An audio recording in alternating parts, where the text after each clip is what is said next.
आज सकाळचं वातावरण बघून असं वाटत होतं की आता खूप जोरात पाऊस पडणार आहे, काय सांगता येत नाही या वातावरणाचं. त्यानंतर या दादांची बाईकची चैन उतरली होती, बिचारे ठीक करत होते रस्त्यामध्येच. त्यानंतर आपण निघालो ऑफिससाठी आणि रस्त्यामध्ये आपल्याला खूप चांगला कोट दिसला, जो की होता प्रेग्नंट लेडीसाठी मोफत रिक्षा म्हणजे असेल म्हणून भाडं घेतलं जाणार नाही. खूप चांगली गोष्ट आहे. त्यानंतर आपण आलो साईटवर आणि मी एका माणसाला ऑब्झर्व केलं इथे, जे की प्रेसमध्ये काम करतात बिचारे दादा आणि जे की खूप असं डेडिकेटली करत होते. ते बघून खूप बरं वाटत होतं.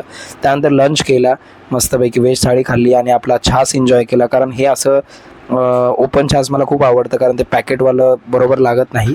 त्यानंतर आपण आपली सगळी कामं वगैरे आटपून 6:30पर्यंत आपण निघतो डेली ऑफिसमधून. त्यानंतर जसं तुम्ही बघता की वातावरण खूप असं प्लेझंट झालं होतं आणि सनसेट झाला होता.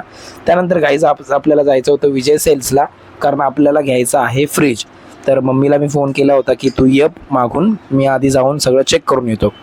तर सगळे फ्रीज वगैरे बघितले आणि मला 2-3 फ्रीज आवडले. त्यातले पण काहीतरी थोडेसे आम्ही सिलेक्टेड केलेले आहेत. त्यानंतर मम्मी आली आणि मम्मीने पण एक फ्रीज फायनलाईज केला, जो की मला पण आवडला होता. मग फायनल आम्ही हा फ्रीज हे करून टाकला, डन करून टाकला, पेमेंट वगैरे केलं आणि नेक्स्ट डेला आपल्याला फ्रीजची डिलिव्हरी भेटणार होती. तर गाईज असा होता आजचा आपला दिवस. भेटू